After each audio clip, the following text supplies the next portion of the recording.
58 secondes, on reste dans les livres. On va parler de romance gay cette fois avec un auteur qui vient nous parler de son travail. Je repasse la parole à Sarah. C'est bien le prix Goncourt. Et c'est bien ça, Veiller sur elle de Jean-Baptiste Andrea. Bien Il y a joué. un qui suit, c'est bien. Florian Parent est donc avec nous. Salut Florian. Enchanté. Enchanté. Tu es auteur de romances gays, et donc des romances qui sont parfois mêlées de science-fiction. Tu as 36 ans.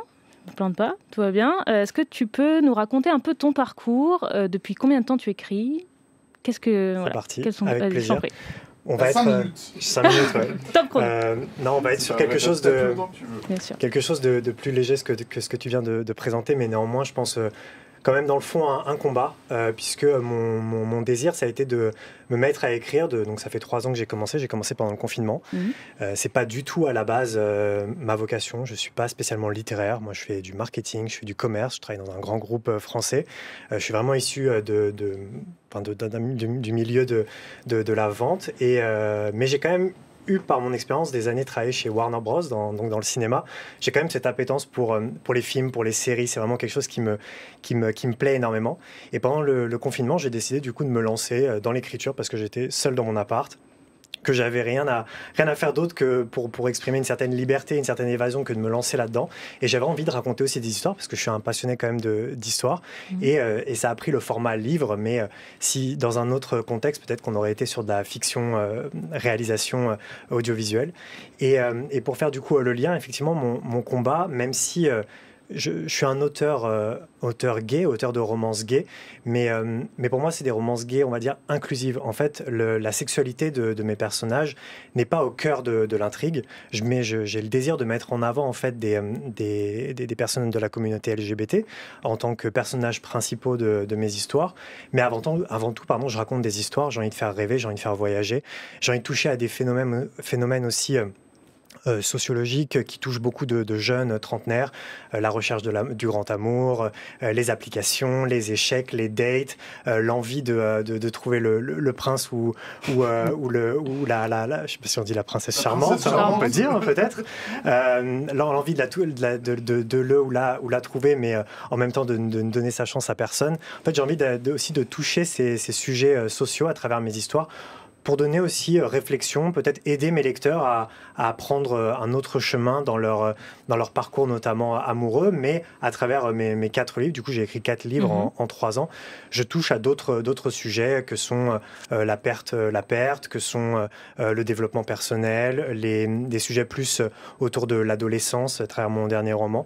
J'essaye d'aller à chaque histoire, j'essaye d'aller sur un sujet particulier, toujours avec des personnages gays, mais des livres qui sont absolument adaptés à tous les lecteurs. Et c'est ça aussi mon combat, entre guillemets, c'est de ne pas juste toucher la communauté. Et au contraire, je fais souvent le rapprochement, en fait, aujourd'hui, quand on regarde la télévision. Je sais pas, c'est une fausse stat, mais 99%, peut-être 98 maintenant, mais 98% des contenus qu'on va regarder, des policiers, des romances, sont toujours avec des personnages de la communauté, des personnages hétérosexuels. On est sur des contenus hétéronormés. Oui. Et pour autant, moi, en tant que spectateur gay, je m'identifie sans aucune difficulté et j'apprécie tous les contenus, tous les films, toutes les séries que je regarde. Je n'ai pas besoin de voir des personnes gays représentées. Et en fait, j'ai envie de tourner du coup dans l'autre sens, et j'ai envie que du coup des personnes hétérosexuelles puissent consommer et apprécier mes romances sans pour autant être peut-être un peu réfractaire par la sexualité qui en tout cas ne sont pas des romans sur le coming out, etc., qui peuvent être des sujets plus communautaires pour le coup, mais voilà. C'est vraiment les personnages en eux-mêmes. Exactement, ouais. Tu t'auto-édites? Ouais, tout à fait. Est-ce que tu peux nous expliquer exactement ce que ça veut dire, comment ça marche et pourquoi l'auto-édition? Ouais. Du coup, dans mon appartement parisien, j'ai décidé donc de me lancer, et à ce moment-là, j'avais jamais écrit, je connaissais personne dans des maisons d'édition, je savais même pas comment m'y prendre. En fait, j'ai découvert juste l'auto-édition en digital, donc la mise en ligne, format numérique, e-book, du coup, de mon roman. C'était très simple. Donc j'ai commencé comme ça, et je m'étais dit, de toute façon, je savais pas où j'allais avec cette aventure. C'était avant tout une passion. J'avais écrit quelque chose, j'avais envie de le communiquer. Et progressivement, en fait, j'ai eu des lecteurs, une dizaine, 50, une centaine de lecteurs. Du coup, ça m'a donné envie d'aller plus loin, donc d'en faire un roman papier, puisque j'avais beaucoup de gens qui me disaient, surtout en France, la lecture dématérialisée n'est pas du tout encore vraiment appréciée par les lecteurs, contrairement à des pays anglo-saxons. Et là, en fait, j'ai eu la demande d'avoir le livre en format papier. Donc évidemment, je l'ai envoyé à des maisons d'édition. J'ai eu des refus, parce que peut-être ça ne correspondait pas encore à la ligne éditoriale, même si on voit une grande transformation des lignes éditoriales ces dernières années. C'est ce qu'on t'a expliqué ou Non, j'ai eu juste un refus. Bon, après, je me dis que peut-être que je préfère me dire ça plutôt qu'ils n'ont juste pas aimé. Après, quand on est jeune auteur, je crois que c'est assez commun d'avoir des refus au début de maison. Déjà, tu as eu la réponse, exactement. Ce que j'apprécie. Et en fait, moi, je ne suis pas quelqu'un qui m'arrête à ça. Et moi, mon objectif, c'était d'en faire un roman papier. Donc là, je me suis renseigné. Effectivement, j'ai découvert plusieurs sites. Alors, il y a des sites français, mais il y a du coup le groupe Amazon également qui propose ça, qui propose en fait aux auteurs d'auto-publier leur roman via un service 100% en ligne, 100% dématérialisé. On soumet son manuscrit, on soumet sa couverture, quelques informations au sujet du livre, et le livre va se retrouver en ligne sur le site. Et à titre d'auteur, on peut également commander ses propres stocks de livres pour les vendre via des salons, via un site personnel, etc. Et en fait, progressivement, j'ai commencé l'aventure comme ça. Là, du jour au lendemain, au moment où j'ai mis mon livre en format papier sur Internet, il y a eu une explosion, entre guillemets, dans le nombre de lecteurs. Ça m'a permis d'aller recruter beaucoup plus de lecteurs et de lectrices. Et finalement, j'ai vachement pris goût à ce modèle de distribution, le fait de pouvoir gérer moi-même mon entreprise. En fait, ça, c'est plus aussi mon âme entrepreneuriale qui a pris le dessus, mais de gérer ma communication, d'avoir personne qui va du coup critiquer ou mettre son nez dans mes œuvres, me demander potentiellement de changer une partie de l'histoire, je sais pas si on peut montrer les couvertures, ou je peux montrer, là au moins c'est un résumé, mais j'ai travaillé aussi une charte graphique sur tous mes romans pour à la fois mettre en avant la communauté LGBT, mais aussi c'est des codes de lecture qu'on trouvait pas encore beaucoup en France, que j'avais aussi envie d'apporter. Maintenant ça commence à de plus en plus venir, et ça pour le coup, par exemple, dans une maison d'édition, on n'a pas forcément la main sur ces couvertures. Et pour le coup, la maison peut s'autoriser de demander de rentrer soit dans la charte de la maison, soit travailler avec des artistes, etc. Donc moi, j'avais envie de gérer tout ça, et aujourd'hui, ça me plaît énormément. Mais du coup, tu vois ce mode de fonctionnement sur le long terme, ou alors parce que du coup, si tu t'habitues à ça, si tu arrives à te faire publier derrière en maison d'édition, tu vas avoir ce problème-là du retour, de retravailler le texte, la mise en page, etc., etc. Est-ce que là, du coup, c'est trop tard ? Non, je pense que aujourd'hui, il y a des auteurs en auto-édition qui sont repris par des maisons d'édition une fois qu'ils. Mais est-ce que ça tirait à toi ? C'est ce que je dis. Moi, en fait. Je travaille à côté. Aujourd'hui, c'est vraiment mon écriture, c'est vraiment ma passion. Ouais. Déjà, le jour où ça devient une obligation, je pense que je m'arrêterai, ou alors il faudra que je prenne d'autres décisions dans ma vie. Mais avant tout, c'est une passion. Donc aujourd'hui, ce modèle, moi, me convient parfaitement. Ça me permet j'y attribue 1 heure tous les soirs en rentrant du bureau. J'y attribue un temps le week-end. Si demain, effectivement, une maison d'édition, soit pour un ouvrage existant, soit parce qu'elle aime mon écriture, souhaite travailler avec moi sur un prochain ouvrage ou rééditer des ouvrages existants pour leur donner une distribution plus étendue, parce que c'est ça le modèle le plus compliqué avec l'auto-édition, c'est qu'on a la distribution en ligne, mais ensuite, moi je suis distribué par exemple dans une librairie à Paris, Les Mots à la Bouche, qui est une librairie LGBT, spécialisée en tout cas dans la littérature LGBT, mais c'est une démarche qui est lourde d'aller rencontrer les libraires pour ensuite gérer les stocks, seul, c'est énormément de travail. Cette logistique, elle est vraiment prenante, en plus de l'écriture, en plus de la communication.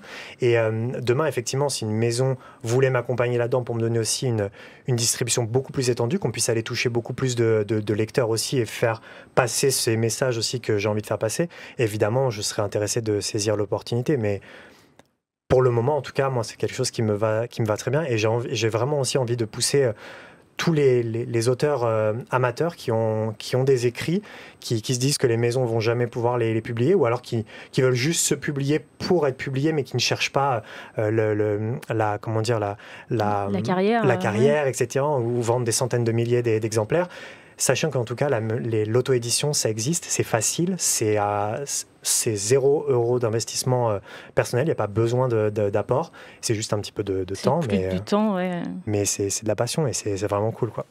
Alors, tu décris toi-même ton style d'écriture comme étant différent, notamment parce que, tu t'en parlais un peu tout à l'heure, tu as une passion pour les séries, et ça inspire un peu ton écriture. Tout à fait. Ça t'apporte quoi ? Alors, pas du mal à imaginer comment ce qu'une série peut apporter à un roman. Du coup, ça va donner quoi concrètement comme changement? Ouais. Alors concrètement, comme j'ai dit, donc moi je suis pas issu de l'univers littéraire et je ne suis même pas un lecteur de base. Il y a ça aussi. Ce qui peut être un peu choquant. À chaque fois que je rencontre certains de mes lecteurs, du coup j'ai fait un salon il y a un mois, c'était génial, j'ai rencontré plus de 100 lecteurs. À chaque fois que je fais cette révélation, ça peut choquer un peu. Mais j'ai envie de dire, j'étais pas un lecteur. Alors j'étais un lecteur très occasionnel, les étés, en vacances, etc. Mais parce que je ne trouve pas forcément dans les romans ou dans les romances le côté qu'on va trouver assez addictif. J'ai envie de dire facile à consommer, mais ça peut être mal perçu, mais d'une série ou d'un film où en fait on fait play, on rentre tout de suite dans l'histoire. On peut ne pas accrocher aussi, mais on rentre tout de suite dans l'histoire. Et on a ce côté aussi hyper addictif, on a envie de continuer dans une série, on a envie de passer à l'épisode d'après, etc. Ce qui fait qu'on tiendrait un livre en haleine, on ne s'arrêterait pas. Beaucoup de romans, en tout cas, moi, certains romans que j'ai pu choisir de lire, souvent, les intrigues mettent beaucoup de temps à se mettre en place, il faut lire 100-150 pages avant de vraiment connaître les personnages, etc. Et moi, en fait, du coup, j'ai décidé de contrebalancer tout ça. Aujourd'hui, on commence mes livres, dès les premières pages, on a une idée de l'intrigue, on connaît les personnages principaux, on saisit très vite leurs émotions pour très rapidement en fait, faire partie un peu de leur vie et rentrer dans l'histoire. Et finalement, en fait, chaque chapitre, moi je l'ai construit comme un épisode de série télé. À la fin de chaque chapitre, j'ai une sorte de cliffhanger, quelque chose qui va vous tenir en fait en haleine pour dire « Ah non mais là, il faut absolument que je continue, je ne peux pas m'arrêter ». Et ce qui est assez génial, en fait, c'est que j'ai beaucoup de lecteurs qui ne sont entre guillemets, pas des lecteurs, qui me le disent en tout cas, qui me disent j'ai pas ouvert un livre depuis 10 ans et en fait j'ai lu tes 4 bouquins d'une traite, j'ai pas pu m'arrêter parce que j'étais vraiment dans l'histoire et ça m'avait jamais fait ça depuis très très longtemps. Et ça pour moi c'est aussi une victoire. En plus du combat LGBT, c'est une grande victoire.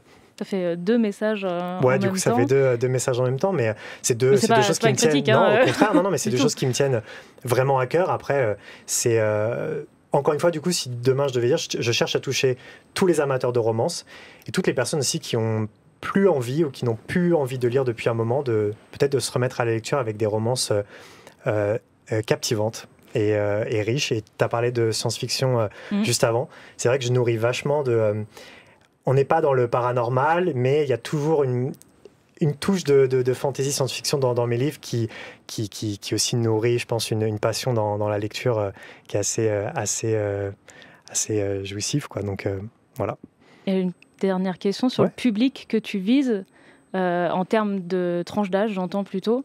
Je te remercie d'ailleurs à ceux que nous étions là pour la petite perle de nostalgie quand on relit des conversations sur MSN.